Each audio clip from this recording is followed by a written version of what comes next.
Hello ৰেসপেক্টেড viewers, মৰমৰ students, আজিৰ এই ভিডিঅ'টো খুবেই গুৰুত্বপূৰ্ণ, বিশেষকৈ সেইসকলৰ বাবে যিসকলে এইবাৰ HSLC পৰীক্ষাত উত্তীৰ্ণ হ'ল।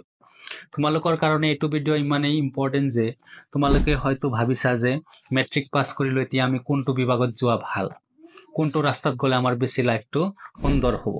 হয়তো বহুতো গাৰ্জেনো কি কৰে, প্ৰেছাৰাইজ কৰে ষ্টুডেণ্টক ছায়েন্স ল'বলৈ, কিন্তু তেওঁ মনে মনে আৰ্টছৰ ছাবজেক্টবিলাক ভাল পায়।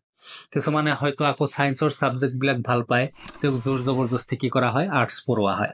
এনেকুৱা এটা দুদুৰ মুদুৰত সকলোৱে আমি পঢ়োঁ। গতিকে আমাৰ সন্মুখত তিনিটা ৰাস্তা আছে, এটা আছে ছায়েন্স, এটা আছে আৰ্টছ, এটা আছে কমাৰ্চ। এতিয়া সবতকৈ ইম্পৰ্টেণ্ট কথাটো হ'ল সেই ষ্টুডেণ্টজনে আচলতে কোনটো ছাবজেক্ট বা কোনটো বিষয় পঢ়ি বেছি ভাল পায়, তেওঁৰ ইণ্টাৰেষ্ট ক'ত আছে, তেওঁ আচলতে কোনটো বিষয়বস্তু বেছি সহজভাৱে বুজি পায়, সেই বিষয়বস্তু পঢ়িলে বেছি ফলাফল ভাল হ'ব বুলি মই ভাবোঁ। বহুতো গাৰ্জেনে প্ৰেছাৰাইজ কৰি কিছুমান ছাত্ৰ ছাত্ৰীৰ জীৱনটো বহুত কঠিন অৱস্থাত পেলাই দিয়ে। গতিকে আমি এনেকুৱা কৰা উচিত নহয়। ছাত্ৰ বা ছাত্ৰীজনৰ লগত ধুনীয়াকৈ বহি আমি আচলতে বুজি পাব লাগে, সুধিব লাগে, ক'ব লাগে যে তেওঁৰ কোনটো বিষয়বস্তুৰ ওপৰত ইণ্টাৰেষ্ট। যিহেতু লিখা পঢ়া তেওঁ বা তাই কৰিব, গতিকে আমি প্ৰেছাৰাইজ কেতিয়াও কৰিব নালাগে। এতিয়া প্ৰত্যেকটো বিভাগতে সুবিধা আছে, প্ৰত্যেকটো বিভাগতে অধ্যয়ন ভালকৈ কৰিলে ডাঙৰ ডাঙৰ পজিশ্যন আমি পাব পাৰোঁ।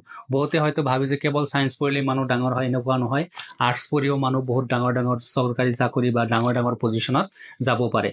গতিকে আমি প্ৰত্যেকটো বিভাগৰে ভাল দিশবিলাক জানি সেইমতে আগবাঢ়ি গ'লে, ইণ্টাৰেষ্ট অনুযায়ী আগবাঢ়ি গ'লে আমি সফল হ'ব পাৰিম।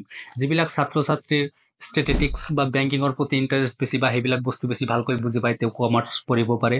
যিবিলাক ছাত্ৰ ছাত্ৰীৰ পলিটিক্স আৰু লিটাৰেচাৰৰ প্ৰতি ইণ্টাৰেষ্ট, সেইবিলাক ছাত্ৰ ছাত্ৰীয়ে আৰ্টছ পঢ়ি ধুনীয়াকৈ তেওঁৰ লাইফ ছাকচেছ কৰিব পাৰে। আৰু যিবিলাকে সৰুৰ পৰাই ডক্টৰ, ইঞ্জিনিয়াৰ বা ছায়েন্স পঢ়াৰ আশা, কেমেষ্ট্ৰি, বায়'লজিত যদি ভাল, ফিজিক্সত ভাল, সিহঁতে ছায়েন্স পঢ়িব পাৰে।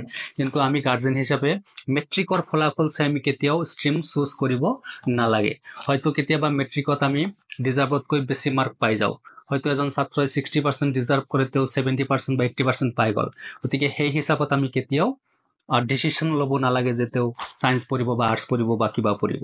তেওঁ নিজে হৃদয়ংগম কৰিব লাগিব, তেওঁৰ ইণ্টাৰেষ্ট আমি বুজি পাব লাগিব গাৰ্জেন হিচাপে। তেতিয়াহে সেই ছাত্ৰ ছাত্ৰীজন আগলৈ ভাল ফল দেখুৱাব পাৰিব। গতিকে আমি বহুত এক্সাম্পল দিব পাৰিম। যেনেকৈ আমি 3 Idiots মুভিটো আমি সকলোৱে চাইছোঁ। ইমান এটা ধুনীয়া মুভি, ইমান এটা লাৰ্ণিং আছে এই মুভিত, যে যিজন মানুহৰ ইণ্টাৰেষ্ট য'ত, তেওঁ সেইটো বিষয় কমকৈ অধ্যয়ন কৰিলেও ভালকৈ বুজি পায়। যিটো মেইন কেৰেক্টাৰ আছিল ৰেঞ্চো, তেওঁ মেচিনৰ প্ৰতি যিটো ইণ্টাৰেষ্ট, য'তেই দেখে তাতেই খোলে, শিকে, বুজি পায়। তেওঁ ইমান এটা অধ্যয়ন নকৰাকৈও ভাল ইঞ্জিনিয়াৰ হয়। কিন্তু ৰেঞ্চোৰ যি দুজন ফ্ৰেণ্ডছ আছিল, ফ্ৰেণ্ডছ দুজনৰ এজনৰ ইচ্ছা ফটোগ্ৰাফীৰ, কিন্তু তেওঁক জোৰ জবৰদস্তি কি কৰা হয়, ইঞ্জিনিয়াৰিঙত দিয়া হয় আৰু তেওঁ বেয়া ফল দেখুৱায়। গতিকে আৰু এজন ফ্ৰেণ্ডৰো ছেইম এক্সাম্পল এনেকুৱাই দশা হয়। গতিকে আমি ষ্ট্ৰীম চুজ কৰোঁতে সদায় কি কৰিব লাগে, সেইজন ছাত্ৰ ছাত্ৰীৰ ওপৰত ডিপেণ্ড কৰি, সেইজন ছাত্ৰ ছাত্ৰীৰ ইণ্টাৰেষ্টৰ ওপৰত ডিপেণ্ড কৰিহে আমি চুজ কৰিব লাগে। ফৰ এক্সাম্পল, ময়ো মেট্ৰিক পাছ কৰাৰ পিছত বহুত মানুহে মোক ছায়েন্স পঢ়িবলৈ এডভাইচ দিছিল, কিন্তু মই আৰ্টছ পঢ়িছিলোঁ, and I am happy with it.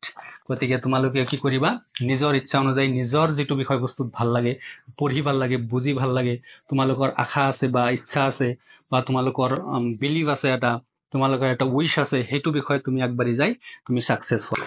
লগতে আৰু এটা কথা কৈ থওঁ, তোমালোকে সকলোৱে চেনেলটো কাইণ্ডলি ছাবস্ক্ৰাইব কৰি থ'বা। এই চেনেলত তোমালোকে আহিবলগীয়া যিকোনো এক্সামৰ বাতৰিবিলাক পাবা।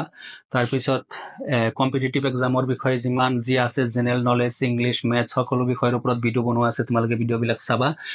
আগন্তুক দিনত তোমালোকে যিহেতু কম্পিটিটিভ এক্সামবিলাক ফেচ কৰিব লাগিব, গতিকে তোমালোকে চেনেলটো ছাবস্ক্ৰাইব কৰি থ'লে তোমালোকে নটিফিকেশ্যন পাই যাবা, আৰু সকলোৰে লগত শ্বেয়াৰ কৰি দিবা। Thank U.